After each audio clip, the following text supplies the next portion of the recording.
ठंड में गरीब अनाथ बहनों का गाजर का अचार।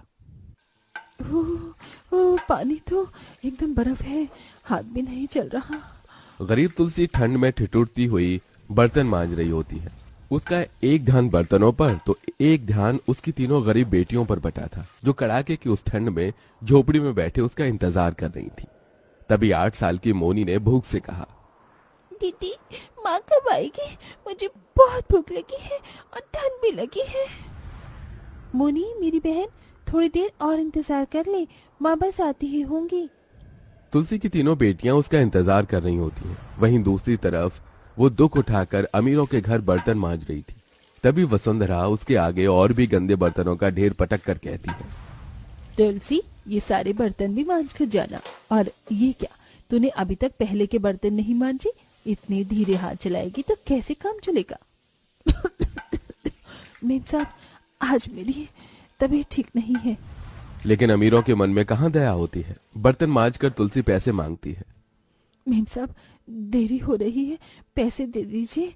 आपने कहा था बर्तन के बाद भी देंगे। अब तो रात हो गई है और रात को लक्ष्मी नहीं देते, पैसे कल ले जाना। मेरी भी मजबूरी को समझिए मेम साहब, मेरी बच्चियां घर में भूखी बैठी हैं, एक दाना भी नहीं बनाने को।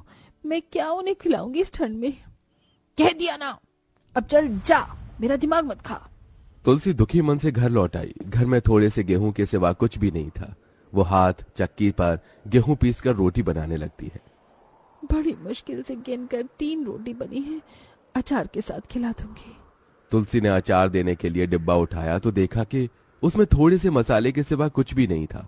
तभी दुखी मन से उसने कहा, हे भगवान, आज तो अचार भी खत्म हो गया। अब कैसे खिलाऊं अपनी बेटियों को रोटी? इतनी गरीबी क्यों दी है तूने हमें? कहते कहते तुलसी रो पड़ी। तभी गौरी ने कहा, माँ, आप हमको यह अचार का मसाला दे दो, हम इसी से रोटी खा लेंगे। गरीबी इतनी थी कि तीनों बहनों ने उस अचार के जार से मसाले से रोटी छुआ छुआ कर खाई और कांपते ठिठुरते सोने लगी। तभी तुलसी ने ठंड में पड़े पड़े कहा, सीमा बेटी, अगर कल को मैं ना रही तो तुझे ही अपनी दोनों बहनों का ख्याल रखना है। माँ, तुम ऐसे क्यों कहती हो? तुम्हें कुछ हो गया है क्या? तभी रोते मन से तुलसी ने मन में कहा, तुझे कैसे बताऊं, मेरी बच्ची, मुझे कैंसर जैसी भयानक बीमारी लगी है जो कि मुझे ले बीतेगी। तुलसी को जिस बात का डर था वही हुआ। वो रात जैसे तीनों बहनों पर अंधेर बनकर टूट पड़ी और तुलसी सदा के लिए दुनिया को छोड़कर चली गई। पिता का साया तो तीनों से पहले ही छिन चुका था। तीनों बहनें अनाथ हो गईं। दिन बीतते गए, उस घनघोर गरीबी में उनके खाने तक के लाले पड़ गए। दीदी, मुझे बहुत भूख लगी है। मुझे भी भूख लगी है दीदी, और इस घर में ठंड भी है। ऐसे में 13 साल की सीमा की हिम्मत भी आधी हो गई। उसने चिंता से कहा, मोनी, गौरी, बहनों, घर में बनाने को एक भी दाना नहीं, मगर हमारे पास खेत तो है, क्यों ना हम वहां से गाजर उगाएं। अब 7 साल की मोनी और 11 साल की गौरी दोनों भी उस ठंड में भी खेत में सीमा का हाथ बटाती और भूख लगने पर तीनों बहन रूखी सूखी रोटी और अचार खाकर गुजारा करती। उफ, दीदी, ये जमीन तो बहुत ही बंजर है। इसको जोतने के लिए ठंड में 3 दिन से हम लगे हुए हैं, मगर कुछ नहीं हो पा रहा है। आज के लिए इतना बहुत है, चलो घर चलते हैं। तीनों हाथ पांव सिकोड़े घर आ जाती हैं। अरे, पानी तो है ही नहीं, लेकिन मैं पानी लेकर आती हूँ। ये कहकर सीमा उस भयंकर ठंड में कमर में घड़ा लिए पानी भरने नदी पर आती है। ठंड इतनी थी कि हर ओर घना कुहासा छाया था।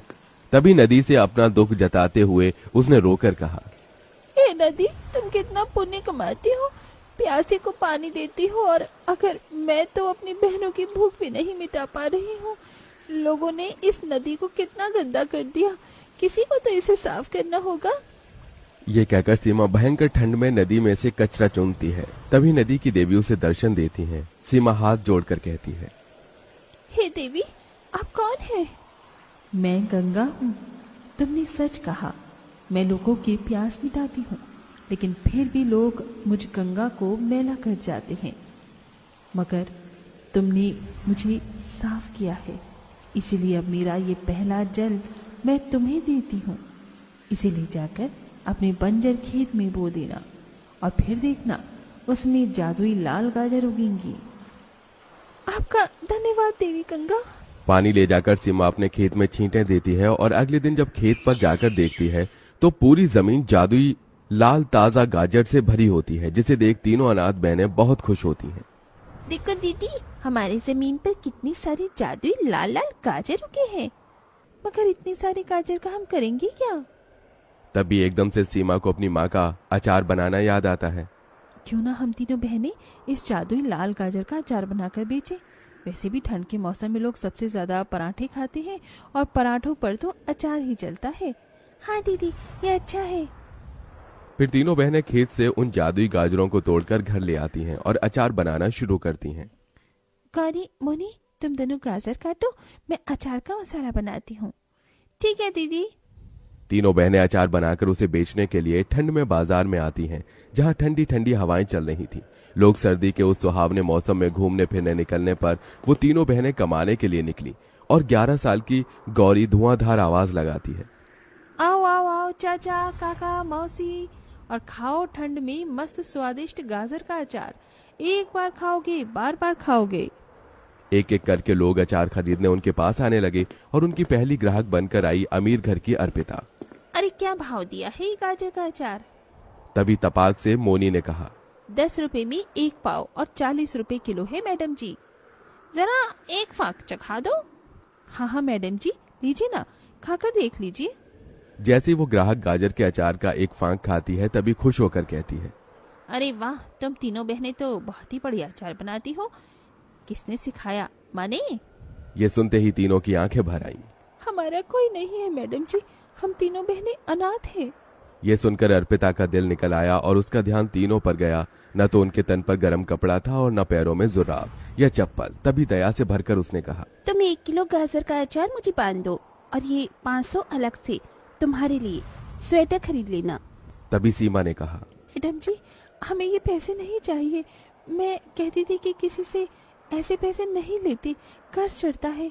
उनकी खुददारी देखकर अर्पिता को खुशी तो हुई, मगर ठंड से उनका कांपता शरीर देखकर दुख भी हुआ। कुछ सोचकर उसने कहा, ठीक है, फिर तुम मुझे 5 किलो गाजर का अचार तोल दो। ये लीजिए मैडम जी, ये तुम्हारे पैसे। शुक्रिया मैडम जी। इसके बाद तो जैसे अचार खरीदने वाले लोगों की भीड़ लग गई। 2 किलो गाजर का अचार मुझे भी तोल देना। 3 किलो गाजर का अचार मुझे भी तोल देना। ठंड में इतनी सस्ते में घर जैसा अचार कहाँ ही मिलता है। धीरे धीरे उन तीनों बहनों का गाजर का अचार व्यापार ठंड के उस बाजार में बहुत छा गया। अब वो जितना भी अचार बनाती, हाथों हाथ सारा बिक जाता। दीदी, हमारी गाजर का अचार तो कितना बिक रहा है। हाँ छोटी, अब हमारे दुख के दिन बस थोड़े दिन में ही अब हमारे पास रहने के लिए अच्छा घर बना दूंगी। फिर मैं इस झोपड़ी में रहकर ठंड नहीं सहना चाहती। ऐसे ही दिन बीतते गए और बाजार में रोज ठंड में गाजर का अचार वो बेचा करती। लाल लाल गाजर ले लो, लाल लाल अचार के लिए ताजी ताजी गाजर का अचार ले लो। पहले आओ पहले पाओ, बढ़िया चटपटा अचार खाओ। पूरे बाजार में उनके अचार की बिक्री सबसे ज्यादा होती, जिससे कमाई गए पैसे को सीमा घर के लिए जोड़ने लगी। थोड़े दिन में उन बहनों का घर बनकर तैयार हो गया। वहीं उनके गाजर अचार का स्वाद जगह जगह स्टोर दुकान तक भी पहुंच गया। आखिर में वो अपनी दोनों छोटी बहनों को ठिठुरन देखकर घर के लिए कंबल और हीटर खरीद ले आई और तीनों सुख से रहने लगी।